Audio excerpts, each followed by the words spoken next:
Hey business owners, this is Dinesh De Silva. As the new year dawns, I want to wish you really well for this season, and 2020 gives us all new hope, new aspirations, but also a chance to relook at our goals and set new exciting goals for ourselves. Everybody sets new goals during the year, and often, unfortunately, by the 14th of January, a lot of us forget them. But I want you to look at 2020 differently. It's not just a new year for us. This is the dawn of a new decade. And as a new decade dawns, it's important we sit back and consider the 10 years that just passed. And consider our achievements, because if you write them down, if you sit down and write them down, there will be so many. Often we don't do a good job of acknowledging our achievements, acknowledging all what we have achieved over a 10-year period. But as you know, we are very good at kicking ourselves for some things that didn't work so well. I can guarantee you, if you sit down and write down your achievements, there will be so many. Give yourself a big pat on your back. You deserve it. Congratulations. Now, if you want to, also make sure you write down the things that didn't work so well, things that we probably could have done a bit better. Now, I don't want you to kick yourselves for that, because in life there are no failures. We need to learn that.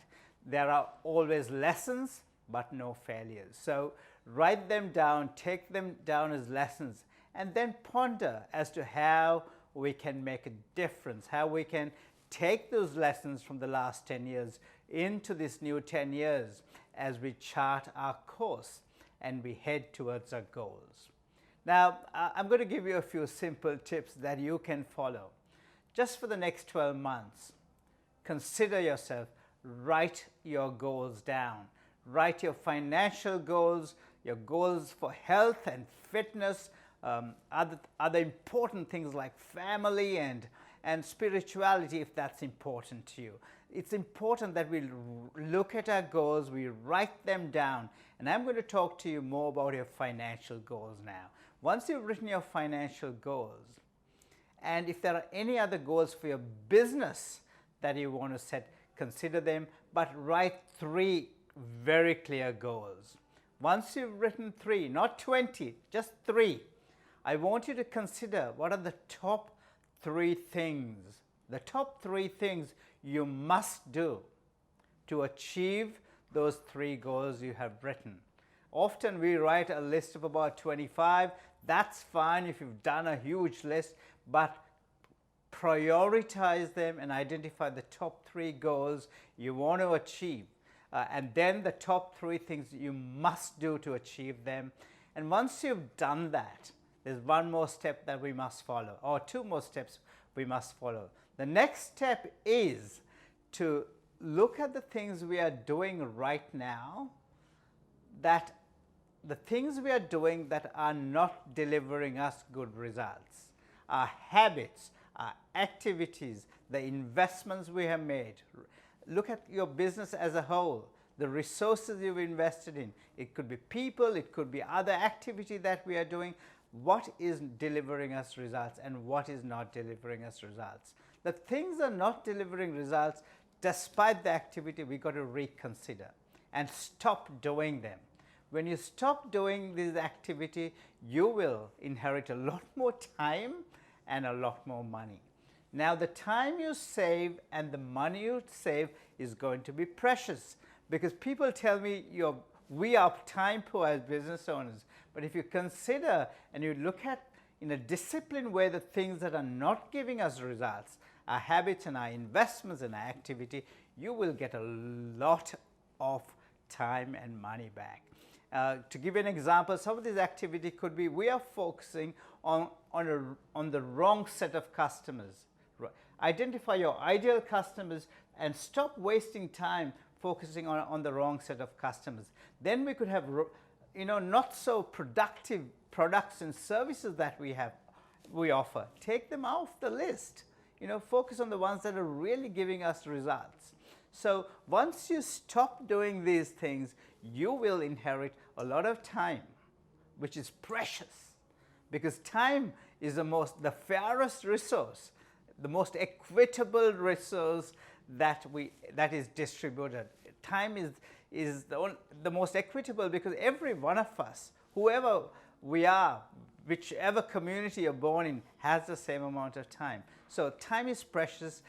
You'll save more time and you'll save money, and now the time you've inherited and the money you've inherited through these savings, now I want you to invest in those top 3 things we must do to achieve our goals. Now, if you follow those 4 steps, I can guarantee you, you will have a fabulous year in 2020. But once you've done that for the year, consider your next 10 years, the 10 years of this decade that we are upon us, and set some goals for yourself for the 10 years ahead. Guys, I've met over 5,000 business owners in the last 3 or 4 years. My team has done strategy. My team and I, in fact, have done advisory and strategy for nearly as many businesses in this time. So we understand a lot of business owners, how they operate, what they do, and how they succeed, but also the mistakes we make. One thing I have noticed is often we are too defensive. If we want to score runs, if you take cricket as an example, if you want to score runs, you have to take some risks and play some attacking strokes. If we are being too defensive, you won't score runs, because you're defending, and it's sometime or another we are going to get ourselves out. But if you do want to score runs, you have to play some attacking strokes. You must take some risks. Also in business, I find a lot of people are a bit defensive. Now, attack is the best form of defense. Consider that. All right? So I wish you a fabulous new year, a fabulous 2020. All the very best to you guys, and go forth and build some amazing businesses and keep us posted. Well done, guys. Congratulations.